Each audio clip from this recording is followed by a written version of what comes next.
In episode 8, it is finally election night, and it means it's a big night for Tom. He's really stressed out because if he doesn't deliver good numbers, he feels like he's going to be ousted from the role of the head of ATN. To say Tom is on edge is an understatement. Greg, on the other hand, he's not on edge, he's just a little traumatized. He had a wild night with Mattson and his team. I mean, they got into some stuff. But with that wild night, he did learn that there might be something going on with Shiv and Mattson. He talks to Tom about it, and Tom tells him that information like that is like a fine wine. You just get it, store it away, and pop it out for a really big occasion. They're discussing this in a meeting, though, after the early exit polls. It's 5 p.m., and everything is pointing to Jimenez narrowly eking out Jared Menken. This is going to be great news for Shiv and for Mattson's deal. Shiv is a big fan of Jimenez just for the fact that she can't stand Jared Menken. She thinks the country will fall apart if he's the president, but also she knows that it'll solidify the deal with Mattson. So her and Mattson, they need Jimenez to win. She calls up Nate to see how the Jimenez camp is handling things, and Nate tells her that he's confident, but he would like if ATN covered some of the nasty things going on, such as voter intimidation, things of that sort. So far, ATN hasn't said a word about it. Unfortunately for Nate, they always had a rule at ATN under Logan that Logan wouldn't get involved in an election night. They would kind of sit in the office and they would be viewers, just like everybody else. So that's what the kids are doing. They're in the office, they're present, but they're not getting involved like that. That doesn't mean they're not getting involved in the election. This is bad news for Roman if Jimenez wins. Because if Menken were to win, he would kill the Gojo deal. But it would also mean that ATN wouldn't have a direct in with the Oval Office. But now it's looking like he's not going to win. He does want to meet with Roman face-to-face, so Roman heads out. And as soon as he leaves, Ken gets a phone call from Rava. She's a little freaked out. It looks like a car is following them. And Ken says, "Oh, no, that was just me. I wanted to put some security on you guys, but I didn't want to bother you with it." And Rava, along with their daughter, are really stressed out about election night because they're scared of what's going to happen to them if Menken were to win. So it's giving Ken a little bit of pause. Maybe Menken losing wouldn't be the worst thing in the world. He did have a good conversation with Nate, or at least he thought he did, so he decides to call him up. And through talking to Nate, he's able to get Jimenez on the phone and kind of touch base, let him know he's thinking of him, and wish him well. Ken is just preparing for life without Jared Menken in office. And the truth is, so is Jared Menken. The whole meeting that he wanted to have with Roman was to kind of spin the narrative, make a loss look like a win. He's still confident that they can win, but he's also preparing as if they lose, and Roman can help with that. After all, they are projected to get more votes than anyone thought they would. A couple of hours later, some of the states start calling it. One of them is Kentucky. That's a state that actually Connor Roy thought he could win. And when it goes for Menken, he realizes that he is not going to win this election. He now knows that he's going to have to concede the election, which is tough, but he thinks maybe he could salvage that deal with Menken. He's having trouble, though, getting anyone to take him seriously, i.e. Tom or Roman for that matter, on the phone. So he's going to have to head into ATN's office. Now, maybe one of the reasons why Tom isn't taking Connor seriously was the fact that he's trying to run this news network, and there's a lot going on. The touchscreen isn't working, and on top of it, he's got the kids calling him up, wondering why they're not covering these fires in Wisconsin. Specifically, Shiv and Kendall. These fires were at a voting center, and it looks like it was done by Jared Menken's people. Tom tries to defend his actions by not covering it, but something like this seems like a pretty big deal. At this point, it looks like Ken has completely come over to the Jimenez side, because Roman's the only one fighting this. He doesn't think that they should cover it. He thinks that it's nothing more than crisis actors, false flags, all that stuff. But eventually, ATN does cover the fires at the polls. Once they do report on it, Roman gets a phone call from Menken's campaign team. They need Roman's help on spinning this narrative. Because for them, Wisconsin is a win right now. That fire took place in a predominantly Democratic area. Right now, Jared Menken has won that state without those votes. So as long as they don't count those votes, Menken would run away with it. This is kind of an unprecedented situation, so nobody knows what to do. But Roman, He jumps into action and trying to get ATN to work the narrative that Menken is the winner. He does so by sending Ravenhead some bullet points that Ravenhead can go off of, because Roman knows that Ravenhead is going to get plenty of airtime. This is even behind Tom's back, who gets called into a private conversation with Shiv. She felt like she was a little too hard on Tom the other night and she wants to apologize, but Tom is kind of over it. He doesn't feel like he should apologize for anything, and the two get into it a little bit. Tom even blames Shiv for killing her father, kind of. And finally, Shiv has enough and says, well, you know what? I'm pregnant.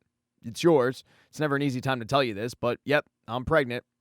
But she gets really, really hurt when Tom questions whether that's true or not, or whether it's simply a tactic that she's using in this argument.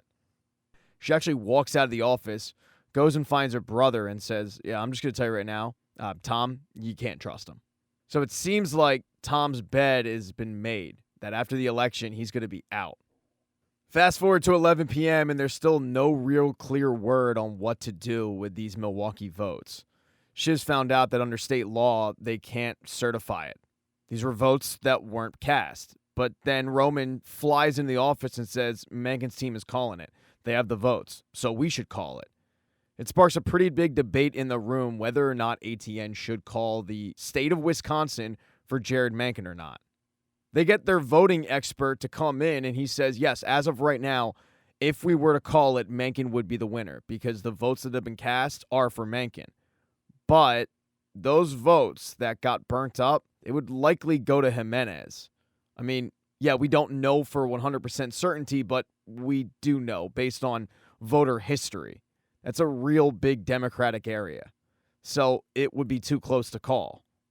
It basically turns into a battle between Roman and Shiv, with Roman wanting to call Wisconsin, knowing how important that state would be for Menken, and Shiv not wanting to because, she hates him. That's when they all get distracted, though, by Ravenhead and his bullet points from Roman.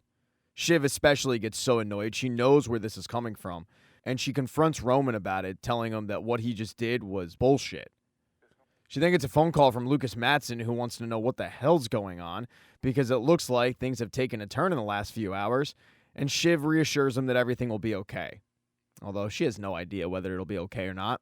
Matson mentions how Greg had said it was getting a little dicey in the room, and that's when Shiv realizes that Matson has been talking to Greg. She didn't realize this, so she pulls Greg aside, telling him, if you screw me on this, I will gut you.